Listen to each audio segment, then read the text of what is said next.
ټیک شو د دې هسپتال نه سیدو هسپتال مخې ته ولاړ یم ټیک شو دا ماشوم یې اوچتوی دا خدای پاک رحم وکړو چې دلته زموږ کسان موجود هغو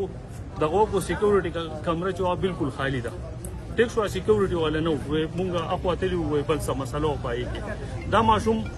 اوس هغو وړی ځکه چې هغه کس سره په موبایل باندې هغه په کانټیکټ کې و د چا سره وګاډی ورته هم ولاړ و دا میلمانه دي د بونیر نه راغلي دي دا کم کس چې مونږ نیولی دی نو هغه د بل ډسټرکټ دی د بل ځیږي دی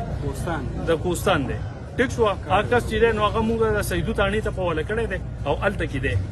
اوس په ورسره پولیس نور تفتیش پکې هغو کوي د هغو کار دی اوس خو ماشومه دا ده دا تاسو وینئ دا یې تښتوله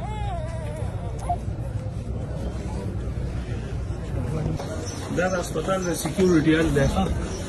یو درځن نه سیوا سیکورټي اخیستې ده دا ګورئ سیکورټي نشته او ماشومه چې تښتېده یو تښتول د دې ځای نه تښتول وه